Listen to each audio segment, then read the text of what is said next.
So Spencer. Yes. Talk about the merging of these two films, Split and Unbreakable, to make Glass. It is so wild to be coming back and doing this character again because, I mean, neither of us expected to be back doing this movie, but I certainly didn't because, you know, Knight had talked about it publicly about wanting to do a sequel, and Sam had been very vocal about it. You're so polite. Sam Yeah, had he's been like, very "Oh, vocal we're making about this it. I wanna movie." make this Yeah. movie. But yeah, I just never expected to this long after the fact be revisiting this character and working with these people in this capacity again. So it was pretty special, both as an actor and personally. So. That's great. And Anya, being able to bring this character back and just talk about how this film approaches superheroes from a completely different place. I think Knight's very grounded in his understanding of superheroes in this movie. He's really wanting to take, okay, if we live in the world as we know it, what would it take to make somebody a superhero? Like, let's not say that they fly, but maybe they're extra strong or their bones are really fragile, and that's a super, power in itself. And I think he really believes in the extraordinary within each human being. And so in our film, I don't think that it's just the people that have unnatural abilities that are the superheroes in this film. You know, Casey has her compassion, you have your belief.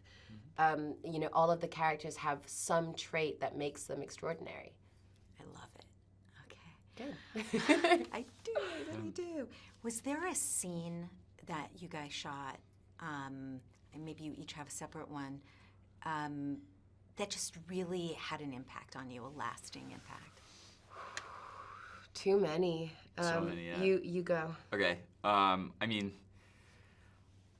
again, there's so many, but I know for me, I remember walking into Dunn Security to the security store where we both work, and it was the second day of shooting, and it was my first scene with Bruce, and it just felt really right.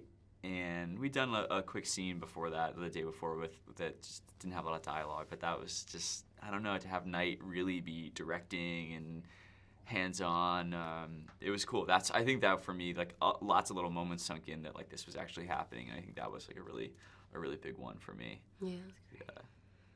And I mean, personally, it will have to be the last scene that James and I have together in the movie. That was incredibly personally cathartic, and it just felt weighty. Like, the two of us looked at each other and we were like, oh, okay, wow, that was intense.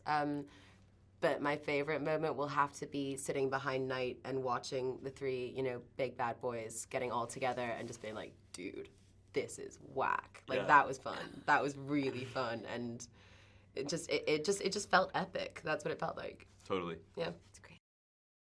Hey there, here's today's daily fact. The snow in The Wizard of Oz is asbestos. In that famous poppy field scene in The Wizard of Oz, the snow coming down is calming to Dorothy and her posse, but they should have probably been far less relaxed, as these were actually asbestos-based fake snowflakes, a popular Christmas decoration throughout the United States and Europe at the time.